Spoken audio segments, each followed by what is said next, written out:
Hello friends, അടുത്ത എപ്പിസോഡിൽ സത്യഭാമയെ സരള വിളിച്ച് പറഞ്ഞനുസരിച്ച് ശ്യാമ ഹോസ്പിറ്റലാണെന്നറിഞ്ഞ് കരുണ ഹോസ്പിറ്റലിലേക്ക് സത്യഭാമ എത്തുന്നു.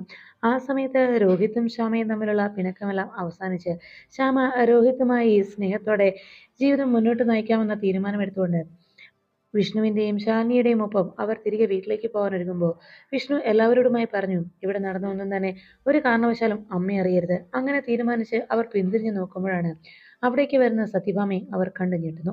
അതിനുശേഷം സത്യഭാമ അരികിലേക്ക് എത്തുമ്പോൾ അമ്മ എന്താ ഇവിടെ എന്നുള്ള വിഷ്ണുവിന്റെ ചോദ്യം കേട്ട് അത് തന്നെയല്ല ഞാൻ നിന്നോട് ചോദിക്കാൻ വന്നത് എന്നും നീ എന്താ ഇവിടെ വന്നതെന്ന് ചോദിക്കുമ്പോൾ വിഷ്ണു കള്ളം പറയാനായി പ്രയാസപ്പെട്ടു. അപ്പോഴേക്കും സത്യഭാമ തന്നെ പറഞ്ഞു, ഞാനെല്ലാം അറിഞ്ഞിട്ട് തന്നെയാ വിഷ്ണു വരുന്നത്. നീ നുണ പറയാനായി വളരെയേറെ ബുദ്ധിമുട്ടേണ്ട ആവശ്യമൊന്നുമില്ല എന്നെ ഇവിടെ ശ്യാമ കാറിന് മുന്നിലേക്ക് ജീവിതം അവസാനിപ്പിക്കാനായി ആത്മഹത്യ ചെയ്യാനായി കാറിന് മുന്നിലേക്ക് എടുത്തു ചാടിയ ആ ഒരു കാരണത്താൽ അവളെ ഹോസ്പിറ്റലിൽ കൊണ്ടുവന്നതല്ലേ എന്ന സത്യഭാമയുടെ ചോദ്യം കേട്ട് എല്ലാം സത്യങ്ങളും അറിഞ്ഞിട്ടാണ് സത്യഭാമ വന്നിരിക്കുന്നതെന്ന് അറിഞ്ഞതോടെ വിഷ്ണു ആകെ ടെൻഷനിലാവുന്നു. ഉടനെ വിഷ്ണു പറഞ്ഞു, അതൊന്നും അല്ലമ്മേ എന്ന് പറഞ്ഞു. പിന്നെ എന്തിനാടാ വന്നതെന്ന സത്യഭാമയുടെ ചോദ്യം കേട്ട് വിഷ്ണു തപ്പിത്തടഞ്ഞ് അത് ശാലിനി പറയുമെന്ന് അറിയിച്ചു.